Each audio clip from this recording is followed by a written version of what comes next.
पहले तो बहुत जोर का लग रहा है, सही बताऊँ तो इतना प्यार मिला है। और सुबह उठते ही मेरा अपने आप हाथ ऐसे चल रहा है, हैप्पी हैप्पी मॉर्निंग है, बिग बॉस हैप्पी। बट जितनी अच्छी नींद मुझे अंदर आई है, मुझे नहीं लगता मुझे कभी भी आएगी। बहुत मज़ेदार, फ़ोन से दूर, पै पै हों हों ची ची सबसे दूर। अब मेरे को ये अब नॉर्मल लाइफ लग रही है, वो नॉर्मल लाइफ थी शायद। हिंदुस्तान को, पूरा हिंदुस्तान, मैं तो कह रहा हूँ पूरी दुनिया देख रही थी मेरे को 150 कैमरा में। जी ऑफ कोर्स, और उनको मिलने भी वाला हूँ बहुत जल्दी। लेकिन मैं घर को ज़्यादा मिस कर रहा हूँ, बिकॉज वो चीज़ टूटने वाली है, वो कभी नहीं आएगी लाइफ में मेरे वापस। वो ओपन जिम, सामने पूल, कहाँ होता है बॉम्बे में ये सब। जितना मर्जी कमा लूँ लाइफ में, इतना कभी नहीं हो पाएगा। और मेरे को दुनिया देख रही है वर्कआउट करते हुए। So that thing I am missing the most. बाकी ये सब लोग तो आते जाते रहेंगे, ये शिल्पा चुम, ये तो मिलता रहूँगा मैं इनको। अच्छा, सही नहीं उठाई क्या मैंने? लेफ्ट हाथ से, राइट हाथ से उठानी थी।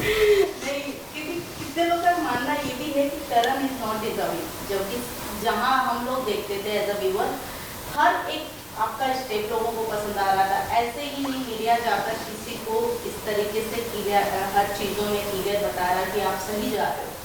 किसी को एक को टोंट मारना या फिर उन्हें पॉइंट आउट करना इज नॉट गुड। तो अगर कुछ उन्हें दिखा तब जाकर उन्होंने कुछ बोला, जो कि मीडिया को ज़्यादातर लोग हेट कर रहे हैं। आपका क्या इस पे टेक है, आप क्या कहोगे? देखो, दुनिया का सबसे बड़ा रोग क्या कहेंगे लोग, टेंशन ही नहीं लेनी, हमें पता है क्या कर रहे हैं हम, कहाँ हैं। लोगों ने तो ये भी बोल दिया मैंने मीडिया खरीद ली है। अब ऐसे कैसे खरीद लेता है कोई? मतलब ना मैं अंबानी, ना अडानी, ना दुबई में मेरे पापा शेख रह रहे हैं कोई। और ख़रीद भी लूँ, वहाँ भी तो 200 कैमरा हैं। अगर मैंने कुछ ए से लेकर बी किया है, तो तुम क्या बाकी दुनिया को उनकी आंखें छीन लोगे? तुम थोड़ा ना बोल दोगे ए और सी ही है। भाई करण ने तो वही किया है। तो यही चीज़ थी बस। तो मतलब थोड़ा समझने में लोगों को टाइम लगेगा, जो चीज़ सोच रहे हैं कि ऐसा हुआ है। लेकिन भाई कोई खरीदता नहीं है किसी को। ये मीडिया जनता की आवाज़ है, आप ही हो अपनी आवाज़, अपने क्वेश्चंस लेके अंदर आए थे। जो पूछा गया, जो जैसे जिसने बैट किया, मेरे को भी गलत ठहराया गया, तो उस बात पे मैंने माफ़ी मांग ली। जैसे वो टास्क में मेरे को नौरान का नाम नहीं लेना चाहिए था, तो मैंने बोल दिया हो गई गलती, गुस्से में बता दिया मैंने। अपनी वाली पे आती है तो हो ही जाता है। तो वो चीज़ें समझनी ज़रूरी थी लोगों के लिए। आई थिंक उनके पास ज़्यादा, बाकी लोगों के लिए ज़्यादा क्वेश्चंस थे, तो वो थोड़े से दे गॉट पीव्ड। तो सर, शो जीतने के बाद भी कई लोगों का ये भी कहना होता है कि जो एक वर्ड है डिजर्विंग करके, तो ये वर्ड अगर आपको नहीं मिला है, लोग आज भी कहते हैं कि Vivian was a more deserving man, तो शो जीतने के बाद भी क्या वो फीलिंग इनकम्प्लीट रहती है, या ये चीज़ आपको इफेक्ट करती है शो जीतने के बाद? देखो, कुछ तो लोग कहेंगे, लोगों का काम है कहना, अपना काम है ट्रॉफी घर लेके आना, जो मैं ले आया हूँ। अगली वाली बताओ अब। शॉकिंग सबको ये लगा कि अगले दिन हम आपके साथ में, जहां एल्विस अपने लोगों को 150 फोन बांट रहा था, भी आईफोन, हाँ, तो वो भी आपके साथ देख लो पॉडकास्ट कर रहे हैं। वो सबसे ज्यादा ऑडियंस को शॉकिंग लगा, और सबसे ज्यादा उन्हें लगा जो कि गलत बातें मीडिया को बोल रहे थे करेक्ट। ये तभी मेरा जाने का मतलब था। वहाँ पे हमने केक काटा, सेलिब्रेट की अपनी विन, उसने ट्रॉफी पास से देखी, अपने पॉडकास्ट में एंड में ट्रॉफी लेके भागा रजत के लिए। तो ये सब चीज़ें इसलिए थी कि आप you have to be a very, आप लूज़र नहीं हो, आप एक गेम लूज़ कर गए हो, doesn't mean that you are a loser. ये तो चलता रहेगा, ज़िंदगी है। तो एक फ़लसफ़ा सिखाया है बिग बॉस ने। अब आप उसको कैसे लेते हो, क्या करते हो, उसका ये आपके ऊपर है।